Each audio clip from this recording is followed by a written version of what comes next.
Next lesson sa dynamics, meron tayong curvilinear motion. Tapos sa problem daw na to, sa ACAD oval daw may isang couple, tapos yung boy, pag ganun yung takbo niya, yung girl naman pag ganito. Tapos given tayo ng initial na acceleration nila, 0.05 tsaka 0.02. After 30 seconds daw, nagbago yung kanilang conditions. Yung girl, tumigil na siya mag-accelerate, ibig sabihin constant speed na siya from then on. Tapos yung boy naman, mas bumilis pa. So, kung tatakbo siya, pagkatapos siguro ng 30 seconds, mas bibilis pa siya. Tapos, ang tinatanong dito ay determine daw yung total time elapsed before they meet. So, try muna natin gawin bago natin isolve. Try muna natin isolve kung ano yung kaya nating isolve dito sa track na to. So, for example, yung perimeter niya, pwede nating isolve agad. Yung perimeter niya ay isang rectangle lang, tsaka isang or dalawang semicircle. So, perimeter is equal to 15 plus 15 plus 2 pi times 5. Na equal sa 15 plus 15 plus 2 pi times 5 equal sa 61.416 meters. Next naman, tingnan natin kung anong total distance na na-travel ng boy sa unang 30 seconds niya. So, pagko-compute ng total distance na may acceleration na involved, gagamit tayo ng kinematic equations. So, ang kinematic equation na gagawin natin dito ay yung xf is equal to x naught plus v naught t plus 1/2 a t squared. X naught 0. Yung v naught mo, starting from rest daw, so 0 to. So, ang xf ay equal sa 1/2 a na given na 0.05 t squared 30 squared equals sa 22.5. Ngayon, sa girl naman, compute na rin natin. So, ang magbabago lang dito, yung acceleration niya, 0.02 imbes na 0.05. Ang distance na na-travel ng girl ay 9. Ngayon, imagine natin, paano nangyari yun? So, for 30 seconds daw, tumakbo yung boy hanggang makapunta siya sa, di pa natin alam kung saan, kung dito pa ba, kung dito na ba, lumampas na ba siya dito o nasa circle pa siya. Pero, for 30 seconds, nakatravel siya ng 22.5 meters. Yung girl naman, nakatravel ng 9 meters. So, next, ang gagawin natin is, solve na natin kung ano ba ang total time na na-elapse before they meet. So, ang equation natin para dyan ay dapat yung total distance ng track is equal to distance na na-travel ng boy plus distance na na-travel ng girl. So, yung distance ng track na solve na natin, 61.416 is equal to yung initial distance na na-travel ng boy ay 22.5 meters plus yung distance na na-travel ng girl which is 9 meters. Pero, habang nakatravel na sila ng distance na yan, tumatakbo pa sila. So, may kinematic equation din na kailangan idagdag dito. So, yung boy, pagkatapos daw ng 30 seconds, nag-accelerate pa siya. Bumilis pa yung acceleration niya, naging 0.1 meters per second. So, ang gagawin dyan, dadagdagan pa natin to ng isa pang kinematic equation na v naught t plus 1/2 a t squared. Yung v naught mo ay ano ang final na velocity ng boy after niyang tumakbo ng 30 seconds. So-solve natin yun by the equation vf is equal to v naught plus a t from 0 to 30 seconds. So, yung v naught mo dahil nga starting from rest ka, 0 siya. So, a times t lang. Acceleration ng boy ay 0.05 times yung time na 30 seconds. Ibig sabihin, from rest, after 30 seconds, naka 1.5 meters per second na siya. So, ang initial velocity na gagamitin natin dito ay 1.5 meters per second. v naught times t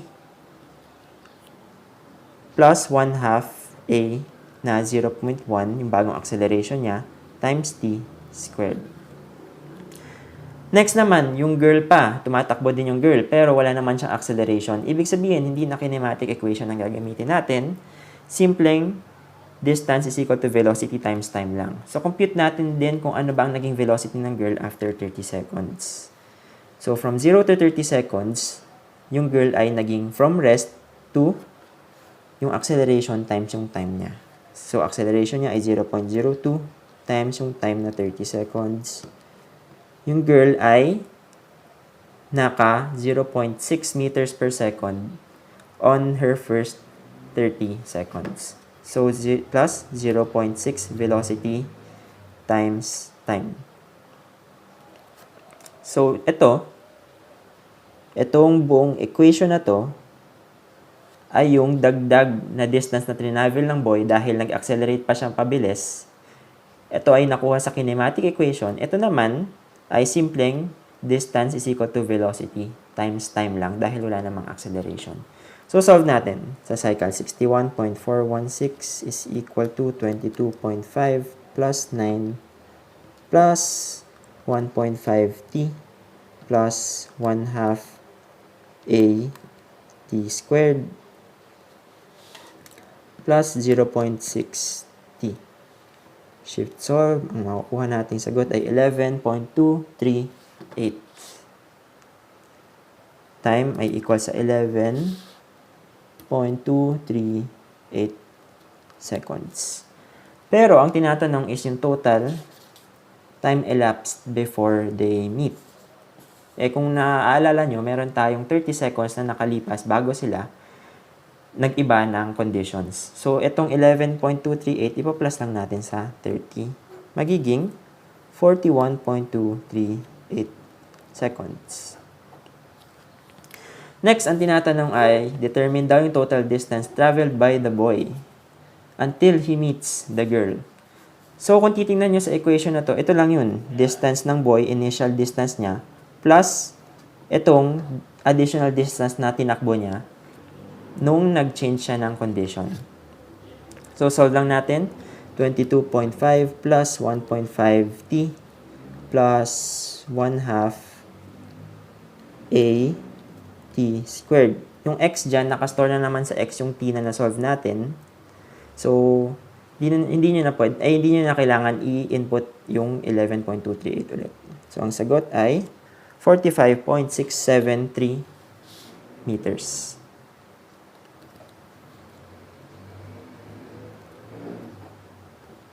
Ngayon, check natin. Tingnan natin kung tama ba yung 45.673. Tingnan naman natin kung ano yung distance na na-travel ng girl. Yung girl, on her first 30 seconds, naka-travel siya ng 9 meters. May additional siya na 0.6 times yung time niya. Ang value nun ay 9 plus 0.6t equal sa 15.743. Yung girl naman, 15.743 meters.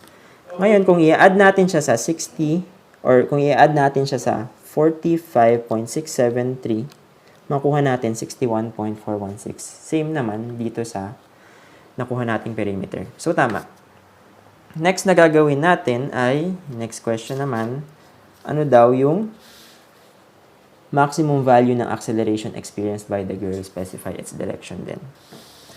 So, bukod sa given na acceleration, yung 0.05, 0.02, tsaka 0.1, meron din tayong tinatawag na acceleration kapag nagta-travel ka sa circle. So, yun yung talagang lesson natin, curvilinear motion. So, habang nagta-travel sa circle yung isang object or isang tao, meron siya na experience na acceleration na additional. So, di ba, kunyari, ito yung girl, nasa track siya, meron siyang tangential acceleration na given, which is 0.02. Pag nagta-travel pa siya sa circle, meron siyang additional acceleration called normal acceleration na equal sa an is equal to v squared over r. V squared is yung velocity niya at that instant. Yung r naman is yung radius ng tina-travel niya na circle. So, solve natin kung ano yung mga values na to. Sabi daw, maximum value of total acceleration kailan ba nagiging maximum ito? Ito, constant lang naman to na 0.02 given siya. Di naman nagbabago yung tangential acceleration niya.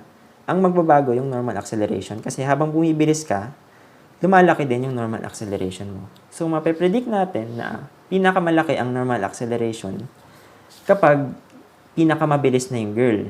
Pinakamabilis na yung girl after 30 seconds. Kasi pagkatapos ng 30 seconds, maintain niya na yung speed niya. So, yun na yung pinakamabilis niya.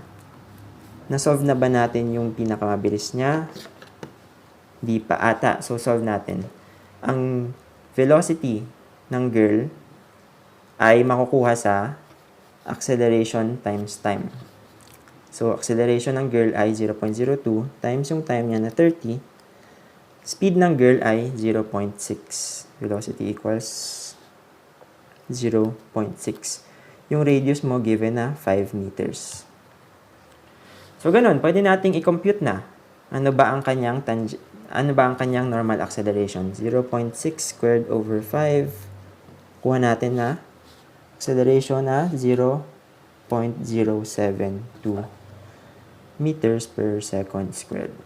Ngayon, bukod pa yan sa acceleration tangential niya na given 0.02 meters per second squared. Ngayon, para makuha yung total acceleration,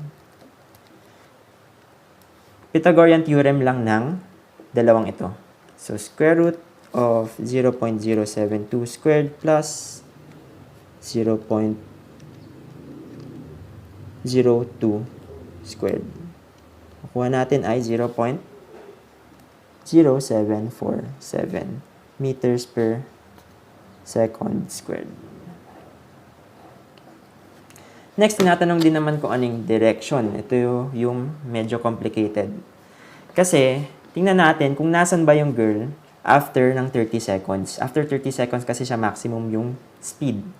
So, nasan ba yung girl? Sabi natin, nakatravel yung girl ng 9 meters after 30 seconds. Saan ba yung 9 meters dito sa circle na to? Yung buong perimeter ng circle ay 5 pi.